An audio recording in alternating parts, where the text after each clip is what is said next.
MH128, how airlines have come to depend on passengers in high-risk security situations. Reuters. Malaysia Airlines flight MH128 was diverted back to Melbourne on Thursday when a passenger was tackled and tied up by fellow passengers and crew after trying to enter the plane's cockpit. Opinion: another unruly and threatening passenger, another redirected flight, another bunch of brave passengers. It's become an all too familiar scenario of air travel, and an increasingly concerning one, and not just because of the behavior of disorderly and sometimes violent passengers. Such incidents like this week's disturbing events aboard Malaysia Airlines flight MH128, forced to return to Melbourne after a seemingly mentally ill man had to be restrained by crew and passengers, remain blessedly rare. But law-abiding passengers are increasingly becoming substitute security details for airlines and aviation authorities. They commendably help to forcibly subdue and restrain fellow passengers at the risk of injury or even death to themselves and other parties. You, and I hope me, would likely respond in the same way in similar fraught circumstances, acting in consort with fellow passengers as well as cabin crew. Heavily armed police enter the plane. But, really, which other industry so regularly allows, and possibly expects and entreats, its customers to act in such a way that's become akin to a kind of citizen's arrest at 30,000 feet?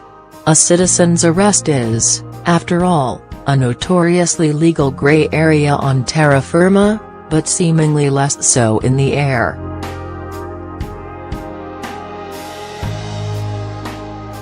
In December last year, the American singer Richard Marx restrained a fellow dangerously disruptive passenger on a Korean air flight between Hanoi and Seoul. Marx described the incident as chaotic and dangerous and alleged that the cabin crew were completely ill-trained for such an event.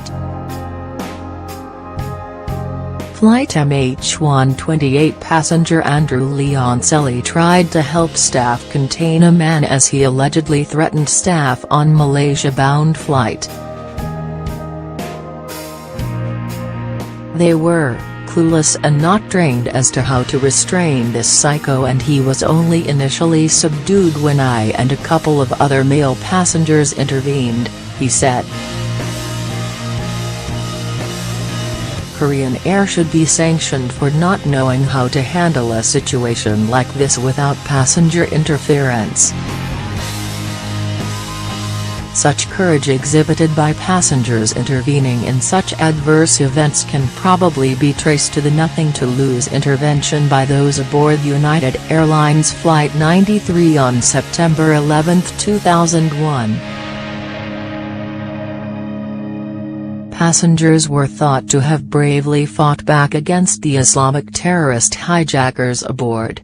A resultant "we're not going to take it" mentality has understandably evolved among peaceable passengers, even in less lethal circumstances such as MH128 turned out to be.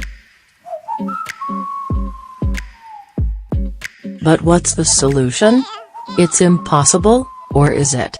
To install sky marshals on every flight to help police passenger misbehavior, and to what extent can a flight crew acting without assistance, in a confined space, be expected to expose themselves to the dangers posed by the unruly and threatening passenger?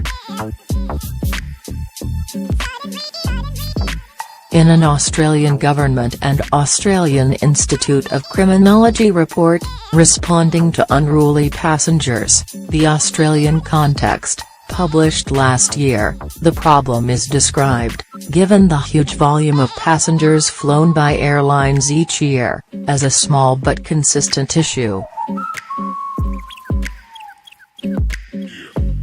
Although the detailed and constructive report highlights the risk of harm to other passengers either directly from the unruly passenger or indirectly directly due to the proximity if an altercation occurs, something is missing.